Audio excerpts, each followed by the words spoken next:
خاطرداریاں ہوتی تھی، بہت ان کی جو ہے خالہ کی جو ہے وہ خدمت کرتے تھے، خوب میٹھے لقمے چٹ پٹے سالن کھلائے جاتے تھے، مگر پگڑی کی مہر ہوتے ہی، وہ جو اقرار نامہ ہے اس کی تصدیق ہوتے ہی ان کی خاطرداریوں پر بھی مہر ہو گئی۔ یہاں مہر جو ہے نا ویسے تصدیق کرنے کے معنی میں تھا، لیکن یہاں کمی ہو جانے کے معنی میں جو ہے وہ لیا جائے گا۔ جمن کی اہلیہ بی فہمین نے رفتہ رفتہ سالن کی مقدار روٹیوں سے کم کر دی۔ کچھ دنوں تک خالہ جان نے اور دیکھا، مگر جب برداشت نہ ہوئی تو جمن سے شکایت کی۔ جمن صلح پسند آدمی تھا، انصاف پسند جو ہے وہ آدمی تھا، اب اس معاملے میں مداخلت کرنا مناسب نہ سمجھا۔ مداخلت کرنا دخل اندازی کرنا۔ کچھ دن تو رو دھو کر کام چلا، آخر ایک روز خالہ جان نے جمن سے کہا، بیٹا تمہارے ساتھ میرا نبھانا ہوگا، تم مجھے روپے دے دیا کرو، میں اپنا الگ پکا لوں گی۔ جمن نے بے اعتنائی سے جواب دیا، بے اعتنائی لاپرواہی سے جواب دیا، روپیہ کیا یہاں پھلتا ہے؟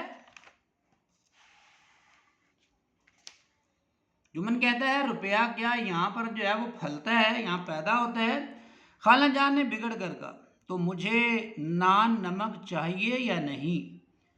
جمن نے مظلومانہ انداز سے جواب دیا، چاہیے کیوں نہیں، میرا خون چوس لو۔ کوئی یہ تھوڑے ہی سمجھتا تھا کہ تم خواجہ خضر کی حیات لے کر آئی ہو۔ حیات زندگی کو کہتے ہیں، مطلب اس کا یہ ہے کہ تم لمبی زندگی لے کر آئی ہو۔ کیا یہ ہم تھوڑے ہی سمجھتے تھے کہ تو لمبی زندگی لے کر آئی ہے؟ خالہ جان اپنے مرنے کی بات نہیں سن سکتی تھی، کوئی بھی اپنے مرنے کی بات نہیں سن سکتا، تو خالہ جان بھی نہیں سن سکتی تھی۔ جامع سے باہر ہو کر پنچایت کی دھمکی دی، غصے میں آ گئی اور کہا کہ میں پنچایت کروں گی اور اپنا معاملہ جو ہے وہ پنچایت کے سامنے رکھوں گی، اور پنچایت کے جو معنی یہ ہیں ثالثی کمیٹی کے۔ جمن ہنسے، وہ فاتحانہ ہنسی جو شکاری کے لبوں پر ہرن کو جال کی طرف جاتے ہوئے دیکھ کر نظر آتی ہے، جو شکاری کے لبوں پر ہرن کو جال کی طرف جاتے ہوئے دیکھ کر نظر آتی ہے۔ ہاں ہاں ضرور پنچایت کرو، فیصلہ ہو جائے گا، مجھے بھی دن رات کا وبال پسند نہیں۔ جمن کہتے ہیں مجھے بھی دن رات کا یہ جو جھگڑا ہے وبال ہے یہ مجھے پسند نہیں۔ وبال کے معنی جھگڑے کے۔ پنچایت کی صدا کس کے حق میں اٹھے گی؟ وہ پنچایت جو بیٹھے گی ثالثی کمیٹی، اس کی آواز یا فیصلہ کس کے حق میں آئے گا؟ اس کے متعلق شیخ جمن کو اندیشہ نہیں تھا، خوف نہیں تھا، یا اندازہ کے معنی میں ہم یہاں لے سکتے ہیں، لیکن اندیشہ خوف کے معنی میں آتا ہے۔ قرب و جوار میں ایسا کون تھا جو ان کا شرمندہ منت نہ ہو، جو ان کا احسان مند نہ ہو؟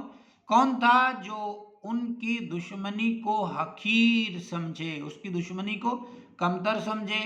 کس میں اتنی جرأت تھی جو ان کے سامنے کھڑا ہو سکے؟ آسمان کے فرشتے تو پنچایت کرنے آئیں گے نہیں۔ اس کے بعد کئی دن تک بوڑھی خالہ لکڑی لیے آس پاس کے گاؤں کے چکر لگاتی رہیں، کمر جھک کر کمان ہو گئی تھی، بوڑھی ہو گئی تھی اور کمر اس کی ٹیڑھی ہو گئی تھی، ایک قدم چلنا مشکل تھا، مگر بات آ پڑی تھی، اس کا تصفیہ، اس کا فیصلہ ضروری تھا۔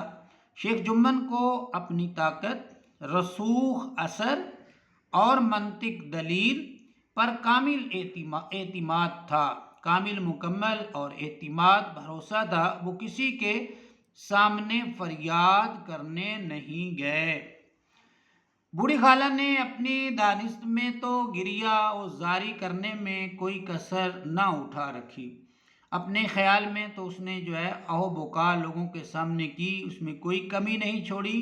خوبی تقدیر، قسمت کا لکھا ہے، کوئی اس طرف مائل نہ ہوا، کسی نے تو یوں ہی ہاں ہوں کر کے ٹال دیا، کسی نے زخم پر نمک چھڑک دیا،